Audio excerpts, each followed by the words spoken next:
This is Babitha, working as Assistant Professor in the Department of ECE in Institute of Aeronautical Engineering.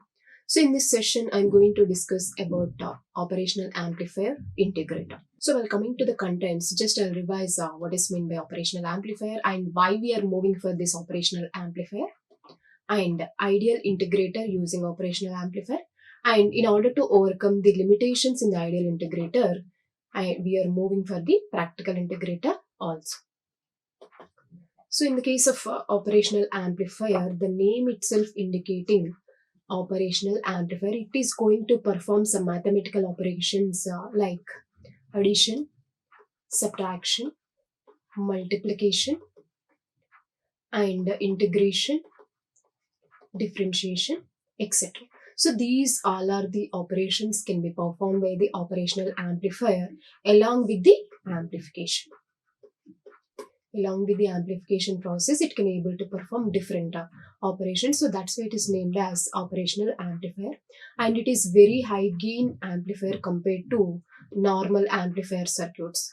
So in the case of normal single stage amplifier, once it is designed with bipolar junction transistors or field effect transistors, can able to provide the amplifier parameters, that is voltage gain, current gain, input impedance as well as output impedance.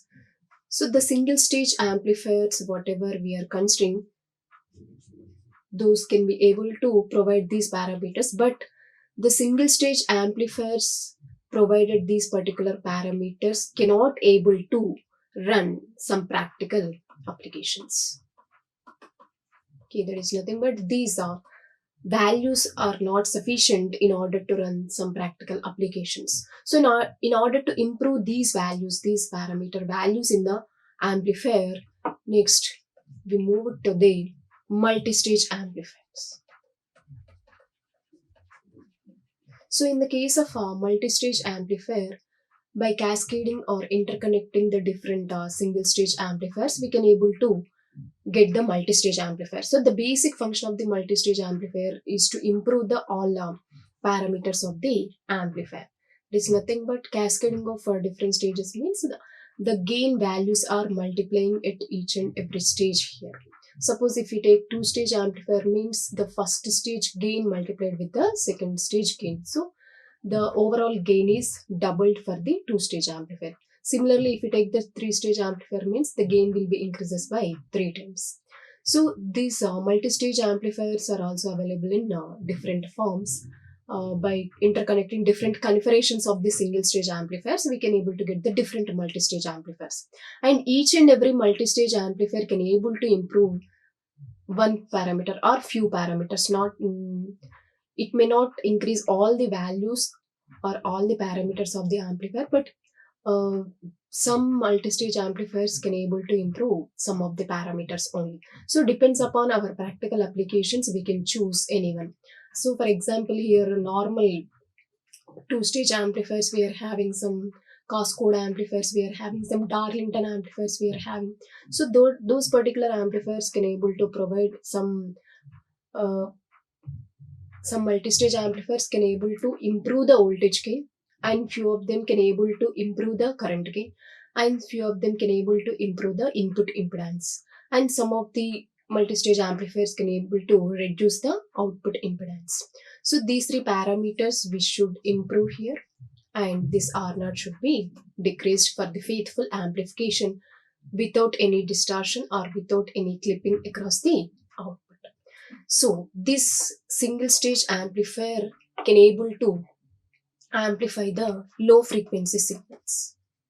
Okay, it can be restricted for the low frequency signals, and this multi-stage amplifiers can able to improve the gain at a mid frequency range of signals.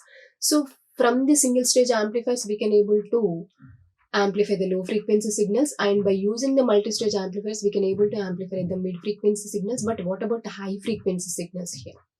So in order to amplify all range of frequency signals, next we are moving for the differential amplifier.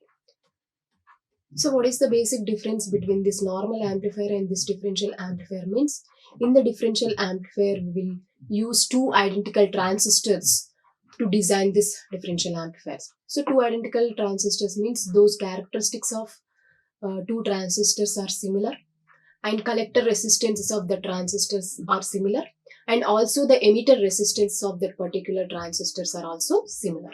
And for the two transistors, we are providing the common supplies VCC as well as VEE, so that we can able to interconnect the two transistors to make it as the differential amplifier. This one we discussed already. And what is the basic function of this differential amplifier is means, here we are applying two input signals to the two transistors which are present in the differential amplifier, so that it will take the difference of the two applied signals and it will provide the amplification of the particular differential voltage. And this can able to amplify all frequency range of signals. So in the case of operational amplifier in the intermediate stages, or to design the operational amplifier, we are utilizing this differential amplifier. So what are the features which are having the differential amplifier are same applicable to the operational amplifier. And in these particular differential amplifiers are available in 4 configurations, that is dual in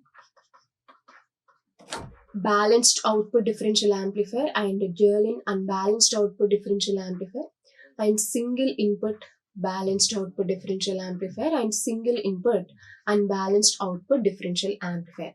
See, the construction of this may be different, but the analysis part of all these differential amplifiers are similar. The only difference here it is whether we are using two inputs or single input. If we are using two inputs means those are dual input amplifiers. If we are using single input means those are single input amplifiers. That is nothing but whenever it is the single input differential amplifier means we are making one of the input as 0.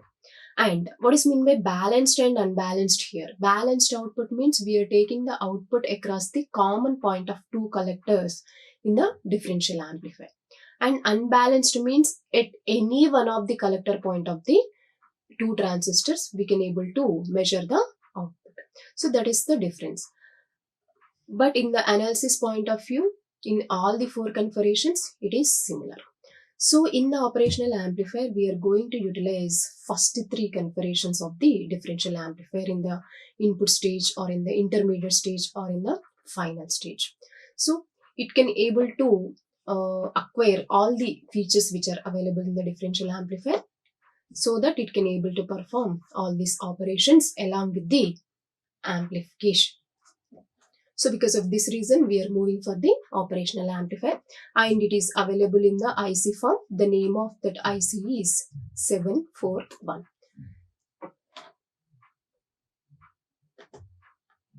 And when we are utilizing this 741 operational amplifier for the practical applications, it should obey the 2 rules here. And when we are designing it as the practical applications, we are utilizing the negative feedback. So the first rule, it is the inputs to the operational amplifier should not draw or source any current or voltage. It is nothing but if we are not providing any input to the operational amplifier, at the time it should not draw or source any current or voltages. And whether the feedback is present or not, this rule is applicable. And the op-amp can able to do whatever it can to make the voltage difference between the 2 inputs 0. That is nothing but actually the differential voltage VD. That is nothing but V1 minus V2. Okay, so whenever this V1 value is 0 as well as V2 value is 0 in the operational amplifier. Okay, so if both these values are 0 means obviously the output should be also 0 here. So to make it as output 0, always the differential voltage is 0. But in some cases, even though these 2 voltages are 0, we will not get differential voltage as 0. That is due to the parameter variations or due to the temperature variations across the circuit. So to make it as 0, whenever these V1, V2 are zeros, and to make it as VD as 0, we can make some changes in the circuit. We can provide some additional voltage, or we can remove some parameters to get or to reach this VD as 0. But whatever the changes we are doing is that should not affect the operation of the circuit. And next we move with the op-amp integrator. So generally, what is the basic function of the integrator here? So integrator circuit is used to integrate the applied input signal to it. So this integrator circuit we can able to design by using the resistor as well as capacitor. Okay, by using resistor and capacitor components, we can able to implement the integrator circuit. But here, these two are the passive elements, resistor and capacitor. But if we use the active element like operational amplifier to design this integrator circuit, so that it can become the op-amp integrator circuit. So the particular circuit which produces the integration of the applied input voltage at its output is called as an integrator. So the integrator, suppose it is using the active device like operational amplifier, so that it is called as active integrator. So first, here we are having the ideal integrator circuit as well as practical integrator circuit. Why? Because we are having the ideal operational amplifier as well as a practical operational amplifier. So in that, first we are moving with the ideal active op-amp integrator. So this is the circuit for that op-amp integrator. In the previous session, we discussed the op-amp differentiator circuit. So in that op-amp differentiator circuit, if we interchange the resistance as well as capacitance in the input as well as in the feedback, we can able to implement the integrator circuit. See, in the case of differentiator, we had like this. Here capacitor, here resistor, this is the inverting terminal, this is the non-inverting terminal, and here this one is grounded, and here we are providing the input. This is the RF, C1, this is the output. So this is the differentiator circuit. So in this particular differentiator circuit, if I am interchanging this RF here and this C1 here, so that it will become the ideal integrator circuit. This is the ideal differentiator circuit, and this is the ideal integrator circuit. So here we are having, for the inverting terminal, we are providing the input signal through the resistance R1, and here we are utilizing the negative feedback from output to the inverting terminal. Why it is called as a negative feedback means we are taking some part of the output V0 through the capacitor C1 to the inverting terminal. So that's why it is negative. Suppose if we are providing the feedback from output to the non-inverting terminal means it is the positive feedback. And why only we are preferring the negative feedback here means in this negative feedback, it can able to reduce the noise effect as well as distortion effects, and it will improve the bandwidth of the circuit, and it will improve the input impedance of the circuit, and it will reduce the output impedance of the circuit. So these all are required conditions for the amplification. So those and all can be provided by the negative feedback. So that's why especially negative feedback we are preferring in the applications of the operational amplifier. So the basic function of this active op-amp integrator is whatever the input signal we are providing here, it will perform the integration of this applied input signal. So that's why across the output we are getting here it as minus 1 by R1 C1 integral of Vin of dt. So it is performing the integration of applied input signal with the time constant of R1 Cf with the limits 0 to t. So to prove this, how this output voltage is getting from the circuit, we are moving for the analysis of this active op-amp integrator. So for the analysis, I am considering the same circuit from the previous slide, and this node I am taking here it as VB, the voltage at this particular node or at this non-inverting terminal I am taking here it as VB, and this voltage I am taking here it as VA. And I have already mentioned virtual ground concept. Here the non-inverting terminal is grounded. So once this non-inverting terminal is grounded means the voltage at VB is also 0. So once VB is equal to 0, because of virtual ground effect, VA is also 0. So once VA is 0 means what? This terminal is also grounded here. So whatever the current which is flowing in the circuit, it will not enter into the op amp here. So directly it will flow through the resistance R1 as well as through the CF and to the output here. So because of the virtual short or virtual ground effect, that VB is equal to 0, so that VA is equal to 0. So that's why the overall current is flows through the R1 and CF to the output, not to the op amp here. So here node B is grounded, so node A is also grounded, so potential at node A is 0. So that we can write here it as VA equal to 0 as well as VB equal to 0. So I have already mentioned the current entered into the op amp is 0 means the overall entire current is flowing through the R1 as well as CF. So how much current which is flowing we will calculate now. So the I1 current which is flowing through R1 from the input side, I am writing I1 equal to this voltage Vin minus this voltage VA divided by R1. So here VA value is equal to 0. So that's why my I1 value is equal to Vin by R1 from the input side. So this one I'm taking it as my first equation. And similarly, I'm finding the current which is flowing through the CF capacitance as I. So that is CF into dVA minus V0 by dt.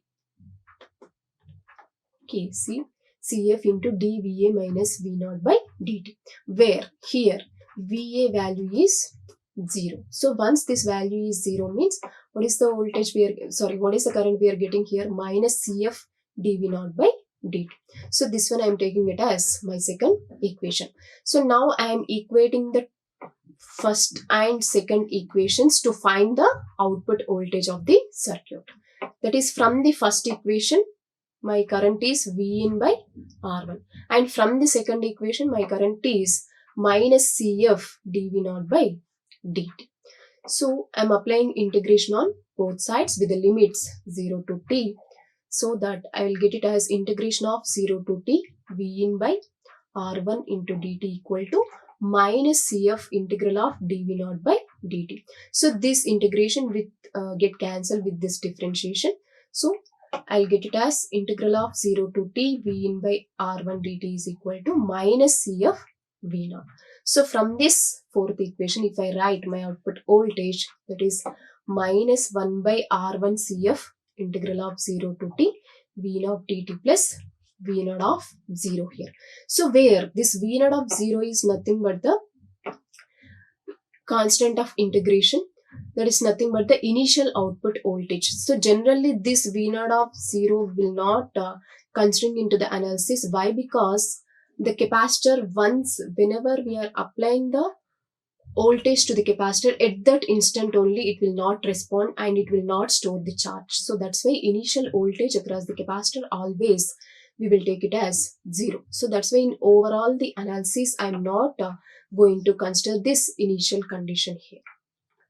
So this equation 5 shows that the output voltage is minus 1 by R1 CF times the integral of the applied input voltage V. And this R1 CF is nothing but the overall time constant of the integrator. That is nothing but to perform this particular integration operation, R1 CF time it is taking. and in the output voltage the negative sign is there. So this negative sign indicating that the output signal is 180 degrees phase shift with the applied input signal. Why? Because we are providing the input to the inverting terminal. Because of that reason we are getting the 180 degrees phase shift. Suppose if we provide the output at the non-inverting terminal, means we will not get any phase shift across the output. And the basic advantage of this active integrator is it will take large time constant for the integration.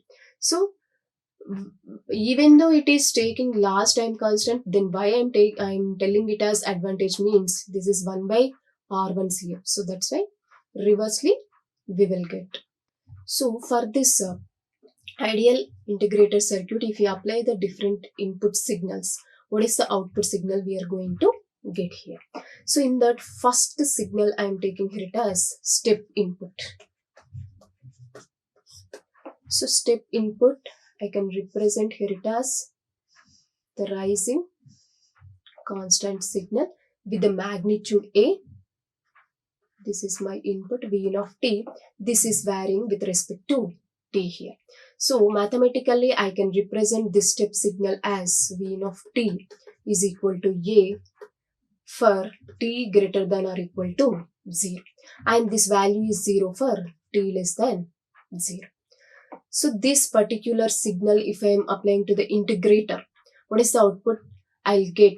To check that I am taking the output voltage from the ideal active integrator, that is V0 of t minus 1 by R1 C of integral of 0 to t V of t dt. So here, though it is the ideal integrator, I am taking the time constant value as 1.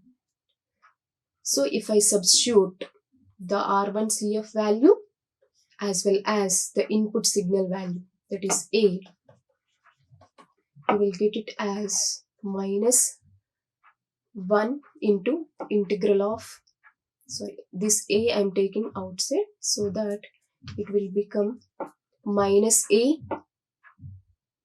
integral of 1 is t 0 to t here. So if we apply the limits, I'll get it as minus at minus of minus plus 0 V0 of t.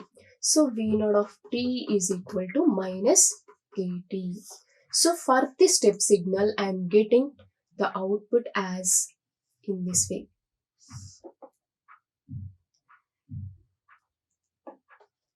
V0 of t, and this is slope minus a.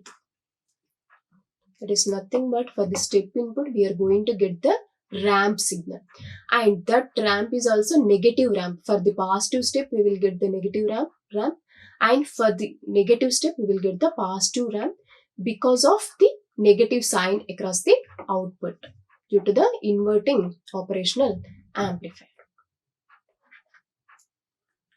So this is the output signal for the applied step input signal in the case of integrator. It is nothing but I can write, if I apply the step signal, I will get the ramp signal as the output in the case of integrator. And similarly, if I take my next input signal, that is square wave.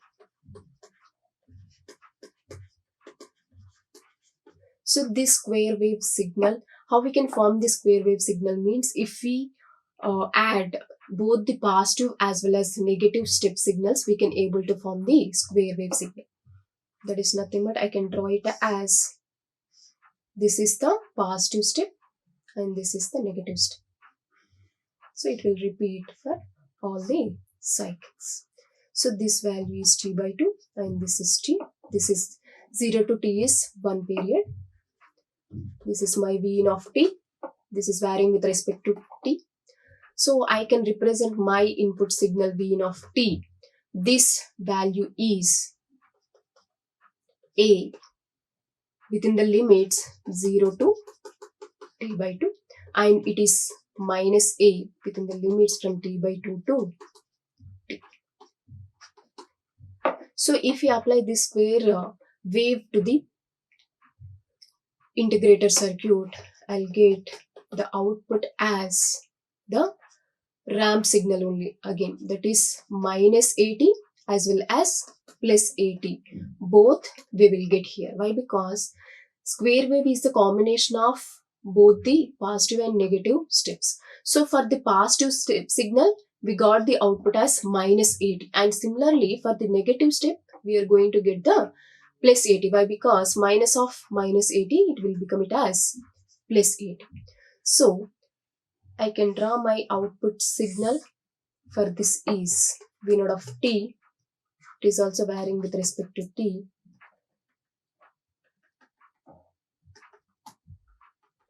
So I'll get till t by 2 it is the negative ramp, and t by 2 to t it is the positive ramp, and again negative ramp and positive ramp. So here slope is minus a, and here slope is plus a. So this is the train of ramp signals we will get if we apply the square wave as the input for the integrator. So I can write, if input is square wave, we will get the triangular wave as the output for the integrator circuit. And the next input I'm taking here it as sine wave input. So sine wave input I am representing here it as, this is t by 2 t by 4 v of t with respect to t. So I can write it as v of t is equal to Vm sine omega t. This value here. So this v naught of t, what I will get, that is minus 1 by rf c1, sorry, r1 cf integral of v of t dt. So here r1 cf value is 1, though it is the ideal case. So v naught of t is equal to minus 1 by 1 integral of Vm sine omega t dt. So v naught of t is equal to minus Vm integral of sine is minus cos omega t by omega dt. So it is minus Vm by omega into minus cos omega t. It's the output. So for this case, I'll get my output as, so it will start here negative value. Why? Because inverting amplifier. So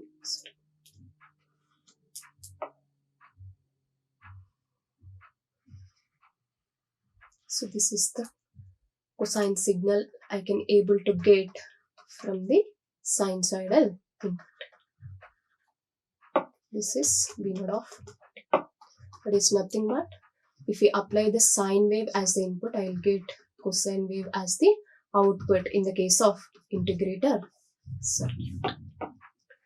So these are the different input and output waveforms in the case of ideal integrator circuit.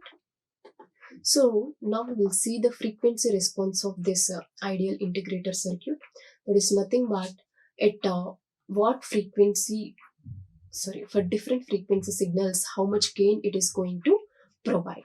So in order to see that, I am considering the output voltage of the integrator circuit, that is V naught of t equal to minus 1 by R1 CF integral of 0 to t V of t into dt. And here V naught of 0 value, I am taking here it as 0. I have already mentioned initial state is 0 for the capacitor for this analysis. So to get the frequency response, I am applying Laplace transform on both sides. So I'll get it as V naught of S is equal to minus 1 by R1 CF 1 by S into this is V in of S. Okay. So next I am replacing S with J omega. So I'll get it as V naught of J omega is equal to minus 1 by J omega R1 CF into V naught of J omega.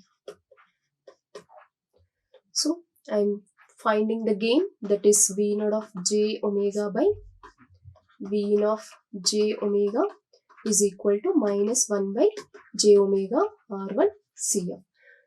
To see the frequency response, I am finding the magnitude of this gain. That is V naught of J omega by V naught of J omega determinant is equal to 1 by J omega R1 CF. So this is the magnitude value we are getting in the case of ideal integrator. Okay, so in this particular equation, that is magnitude equation, 1 by J 2 by 1 by omega, I can write it as 2 by F, 2 by J 2 by F R1 CF.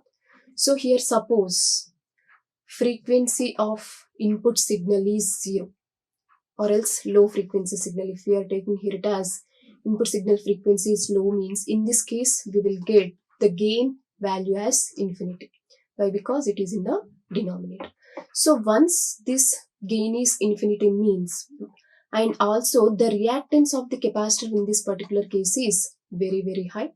So once the reactance of the capacitor is very high means it acts like a open circuit. The capacitor acts like a open circuit, and the operational amplifier is entered into the open loop condition here, or open loop configuration.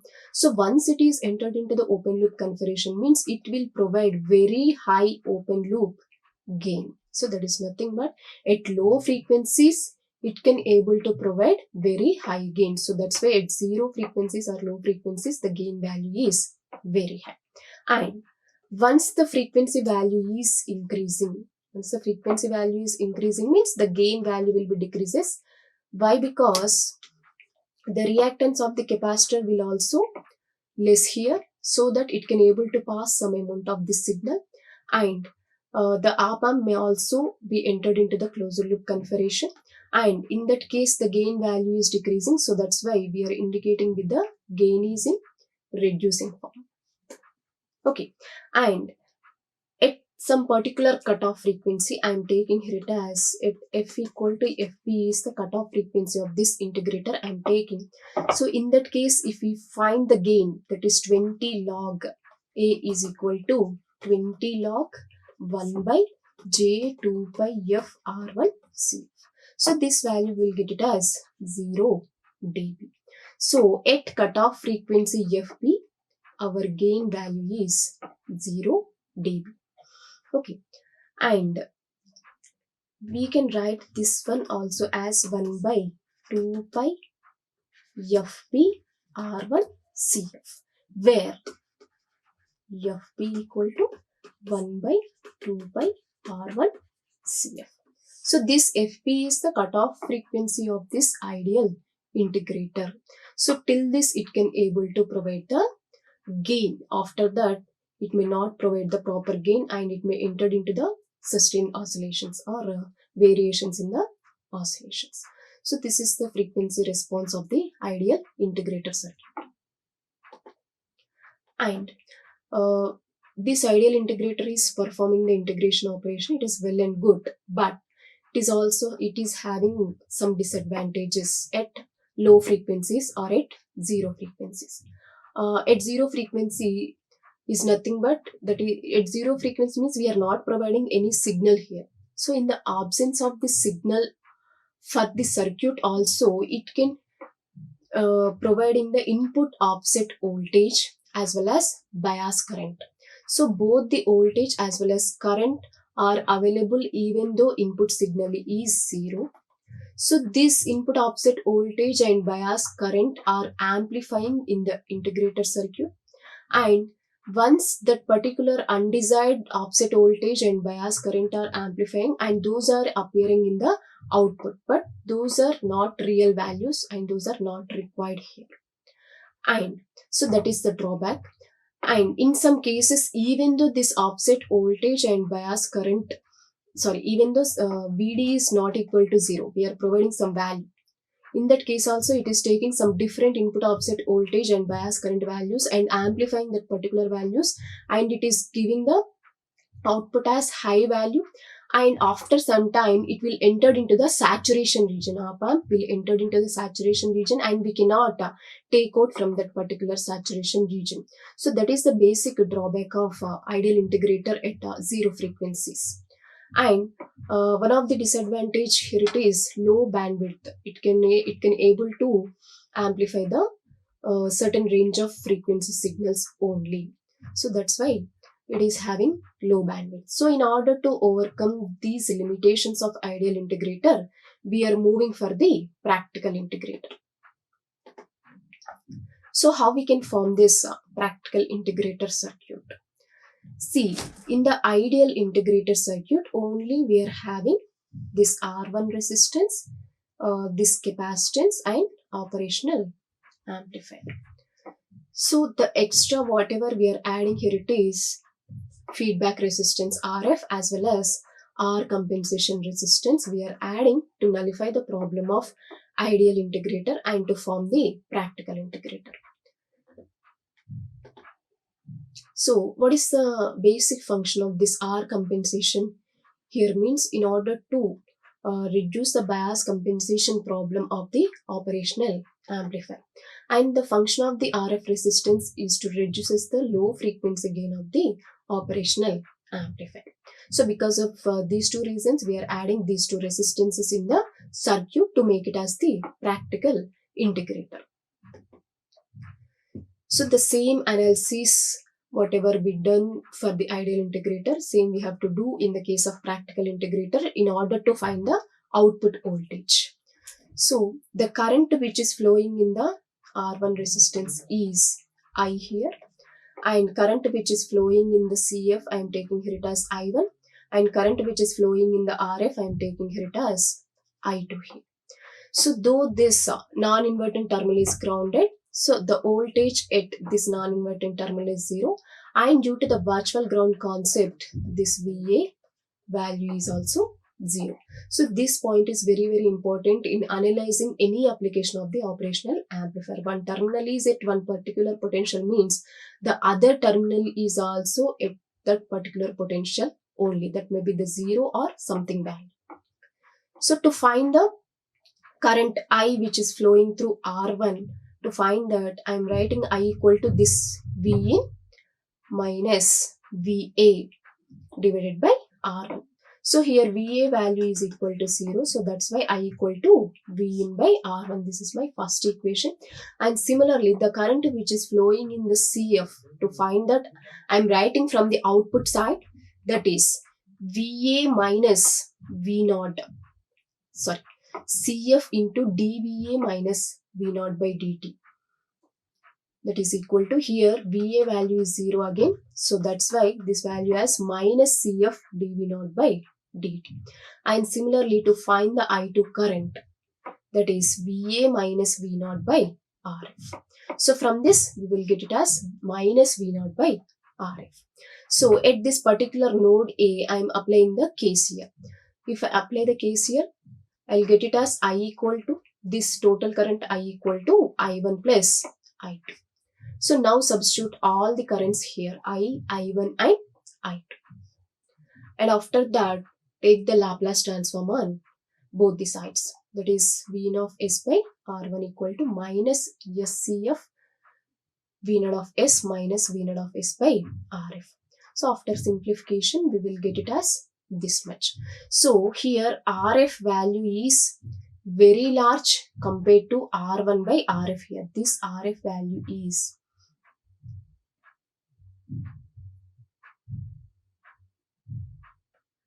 very high compared to this R1 by RF value. So we can neglect this particular value. So once we are neglecting this particular value means this acts like a normal ideal integrator circuit only. So that we can write the output voltage as minus 1 by S R1 CF V of S. And that is 1 by R1. This 1 by S I am replacing with integral. So integral of V of T dt. So this is the output voltage we are getting in the case of practical integrator circuit with the time constant R1 CF. And to see the frequency response of this practical integrator circuit, again I am considering the practical integrator gain equation, whatever we are calculating now. V naught of S by V naught of S equal to minus RF by R1 divided by 1 plus S into RF into CF. And here replace S with j omega to find the response. So here gain is the function of frequency. So this value is RF by R1 divided by 1 plus JF by FA.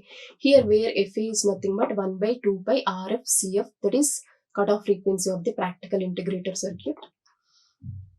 And in this case at F equal to 0, the gain value is 20 log RF by R1 dB, and at gain is at frequency is at cutoff frequency. In that case we will get it as 0.70 times the RF by R1. So at frequency equal to 0 we are getting the maximum gain, that is 100%, and at F equal to FA the gain value we are getting is 0.707 times, that is 1 by root 2 times the maximum value. Here it is, and that is minus 3 dB plus DC gain, this value. So this FA is the cutoff frequency. So this is ideal response, and this is the practical integrator response. So the same thing I am showing again here. So in the ideal case it can able to provide the low gain for the low frequency signals, but in the practical case the gain value is increasing here. So that is the basic advantage of this practical integrator circuit. And to design any practical integrator circuit, these are the steps we need to follow here. First, we have to choose the cutoff frequency, that is FA, and this value is nothing but the highest frequency of the applied input signal. So whatever the input signal we are applying, so what is the highest frequency is present for this particular signal is the cutoff frequency, that is nothing but FA equal to F maximum. And next we have to choose the C1 value, that should be 1 microfarad. So that from this, if we know the C1 value, we can able to find the RF value also. And next, FB value we have to calculate, that is the second cutoff frequency, and this value is very high compared to the FA value. So that's why FB value we have to take 10 times the FA value. Always the first cutoff frequency must be less than the second cutoff frequency. And finally calculate the R1 CF values from the R1 C1 is equal to RF CF. And the R compensation can be selected as R1 parallel with RF, but practically it is almost equal to the R1 resistance only. So these are the steps to design any practical integrator circuit. And what are the applications of this practical integrator circuit?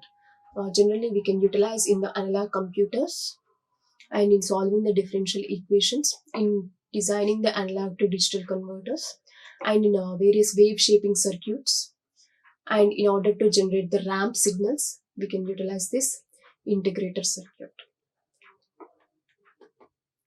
So in this session we discussed about the ideal as well as practical integrated circuit and how it is responding for different input signals, and what is the frequency response for both the ideal and practical integrated circuits, and how we can overcome the difficulties which are facing in the ideal integrated circuit by using the practical integrated circuit.